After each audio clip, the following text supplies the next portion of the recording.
شریعت اسلامیہ کے 5 بڑے بڑے شعبے ہیں: عقائد، عبادات، معاملات، معاشرت اور اخلاق۔ آج عبادات کا تو کسی نہ کسی حد تک اہتمام کیا جاتا ہے، لیکن اچھے اچھے دیندار بھی معاملات کی خرابی اور حقوق میں گڑبڑ کی وجہ سے دوسروں کے لیے باعث تکلیف بنے ہوئے ہیں۔ ایک اللہ والے فرماتے ہیں کہ بزرگ بننا فرض نہیں، انسان بننا فرض ہے، کیونکہ اگر تم بزرگ نہ بنے تو تمہیں تکلیف ہوگی، اور اگر انسان نہ بنے تو دوسروں کو تکلیف ہوگی، جبکہ دوسروں کو تکلیف سے بچانا ہی اصل مسلمانی ہے۔ آقا علیہ الصلوۃ والسلام نے ارشاد فرمایا: المسلم من سلم المسلمون من لسانہ و یدہ۔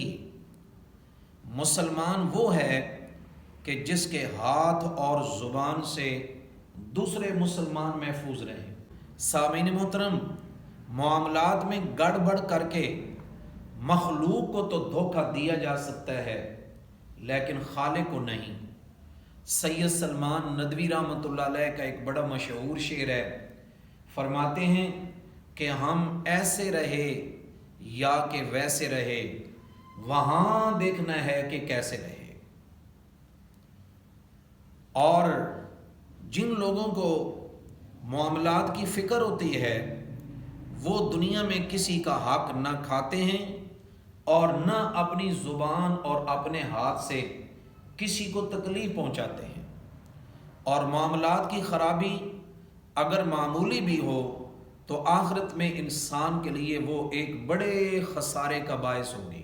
کتابوں کے اندر ایک واقعہ آتا ہے کہ ایک محدث کرائے کے مکان میں رہتے تھے، مکان کچا تھا۔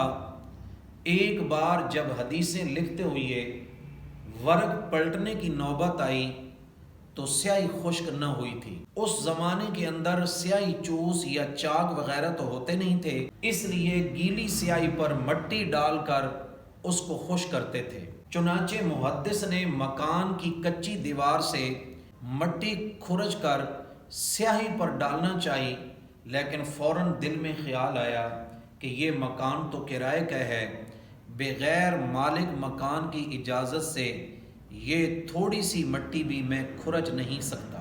لیکن تھوڑی دیر کے بعد پھر خیال آیا کہ اس تھوڑی سی مٹی سے مالک مکان کو بھلا کیا فرق پڑتا ہے، اور مالک مکان کون سا مجھے اس چیز سے منع کرے گا۔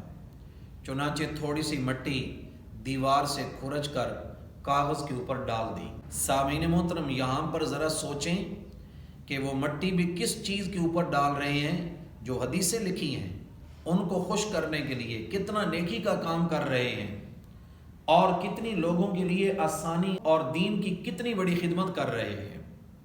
لیکن وہ محدث جب رات کو سوئے تو خواب میں نبی پاک صلی اللہ علیہ وسلم کی زیارت ہوئی۔ آقا علیہ الصلوۃ والسلام نے ناراض ہو کے فرمایا کہ کل قیامت کے دن تجھے اس بات کا پتہ چلے گا کہ ذرا سی مٹی لینے میں کیا حرج ہے۔ وہ محدث صبح کو اٹھے، فوراً مالک مکان کے پاس پہنچے اور ان سے مٹی کھرچنے کا سارا واقعہ بیان کیا اور ان سے معافی مانگی، تو وہ مالک مکان کہنے لگے کہ میں نے تمہیں یہ بھی معاف کیا، اور آئندہ بھی آپ کو اجازت ہے کہ جب ضرورت پڑے آپ مٹی کھرچ سکتے ہیں۔ سامعین محترم، اس واقعہ سے اندازہ لگائیں کہ ایک معمولی سی مٹی کچے مکان کی دیوار لینے پر اتنی سخت وعید اور اتنی ڈانٹ ملی، تو جو لوگوں کے پلاٹ اور جو لوگوں کے مکانوں پر قبضہ کر لیتے ہیں ان کے لیے قیامت کے دن کتنا خسارہ اور کتنا گھاٹا ہوگا۔ اس لیے اچھے اچھے دیندار حضرات جو ذکر اور عبادت میں تو بہت مصروف نظر آتے ہیں، لیکن معاملات اور حقوق کی طرف کوئی توجہ نہیں دیتے۔ جبکہ آقا علیہ الصلوۃ والسلام نے قیامت کا ایک نقشہ کھینچتے ہوئے اپنی امت کو ایک مسئلہ سمجھایا کہ قیامت کے دن غریب اور مفلس کون ہوگا۔ صحابہ سے سوال کیا تو صحابہ کرام رضوان اللہ تعالی علیہم اجمعین نے عرض کیا یا رسول اللہ صلی اللہ علیہ وسلم، ہمارے نزدیک تو غریب وہ ہوتا ہے کہ جس کے پاس سونا چاندی مال متاع درہم دینار نہ ہو، وہ غریب ہے۔ آقا علیہ الصلوۃ والسلام نے فرمایا اصل غریب اور مفلس وہ آدمی ہوگا کہ جو قیامت کے دن اللہ رب العالمین کے پاس جب آئے گا، ڈھیروں ڈھیر نیکیاں اس کے پاس ہوں گی، لیکن تھوڑی دیر کے بعد کوئی ادھر سے آئے گا اور وہ اپنی حق تلفی کی شکایت کرے گا، کوئی ادھر سے آئے گا وہ اپنی شکایت پیش کرے گا، کوئی ادھر سے آئے گا اور کہے گا کہ میرا اس نے یوں یوں حق کھایا ہوا تھا۔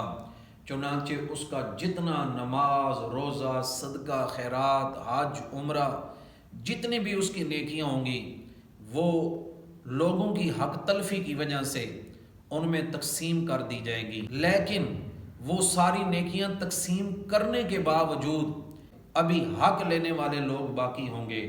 چنانچہ پھر ان لوگوں کے گناہ اس کے کھاتے میں ڈالے جائیں گے، جس قدر نیکیاں لے کر آیا تھا اس سے کئی گنا زیادہ گناہوں کا بوجھ لے کر جہنم میں جائے گا۔ اللہ تبارک و تعالی ہم سب کو ایسی صورتحال سے بچائے اور محفوظ فرمائے۔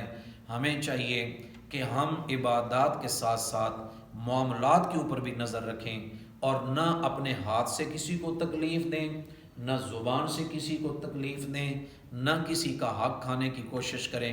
اللہ تبارک و تعالی شریعت کے تمام شعبوں پر ہمیں عمل کرنے کی توفیق عطا فرمائے۔